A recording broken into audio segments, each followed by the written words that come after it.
കുട്ടികൾ ലൈഫിൽ വന്നതിന് ശേഷം എനിക്ക് എൻ്റെ സെൽഫ് കെയറിനോ അല്ലെങ്കിൽ എനിക്ക് ടൈം കൊടുക്കാനോ സാധിക്കുന്നില്ല എന്ന് പറഞ്ഞിട്ട് ഒരു ക്ലയൻറ്റ് എൻ്റെ അടുത്ത് സംസാരിച്ചിട്ടുണ്ടായിരുന്നു. അപ്പോൾ ആൾ പറയുന്നത് കുഞ്ഞ് വന്ന സമയത്ത് കുഞ്ഞിന് എല്ലാ കാര്യങ്ങളും നമ്മൾ സെറ്റ് ചെയ്ത് കൊടുക്കുമ്പോൾ നമ്മളെന്നുള്ളൊരു ഐഡൻറ്റിറ്റി പോലും അവിടെ മറന്നുപോയി എന്നൊരു സംഗതി ഉണ്ടായിരുന്നു. അപ്പം ഇത് യഥാർത്ഥത്തിൽ പൊതുവെ പാരൻറ്റിങ്ങിൽ സംഭവിക്കുന്ന ഒരു കാര്യമാണ്. നമ്മൾ ഏറ്റവും നല്ല പാരൻ്റ് ആവണം എന്നുള്ള ഉദ്ദേശത്തോടു കൂടി മക്കൾക്ക് വേണ്ടി എല്ലാം മാറ്റിവെക്കും. നമ്മുടെ ടൈമും നമ്മൾ ചെയ്യാൻ ആഗ്രഹിച്ച പല കാര്യങ്ങളും എല്ലാം മാറ്റിവെക്കും. പക്ഷേ പലപ്പോഴും ഇത് നെഗറ്റീവ് ഇമ്പാക്റ്റ് ഉണ്ടാക്കുന്നതും കാണാൻ സാധിക്കാറുണ്ട്. കാരണം നമ്മളുടെ പാർട്ട് നോക്കാതെ നമ്മൾ കംപ്ലീറ്റ് ചെയ്യുമ്പം ഒരു പോയിന്റ് എത്തുമ്പം സ്വാഭാവികമായിട്ടും നമ്മുടെ ഉള്ളിൽ ഫ്രസ്ട്രേഷൻ വന്നിട്ട് കുട്ടികളോടായിരിക്കും പലപ്പോഴും ഈ ദേഷ്യം നമ്മൾ കാണിക്കുക.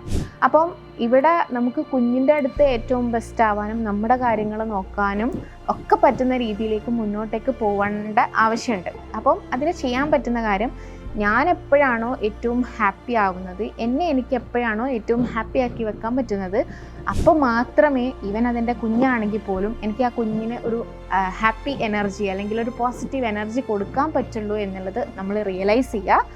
സെൽഫിനെ എങ്ങനെയാണെന്നുണ്ടെങ്കിലും ഒരു ടൈം കണ്ടെത്തി നമ്മളത് മനസ്സിലാക്കി മുന്നോട്ടേക്ക് പോകുക എന്നുള്ളതാണ്.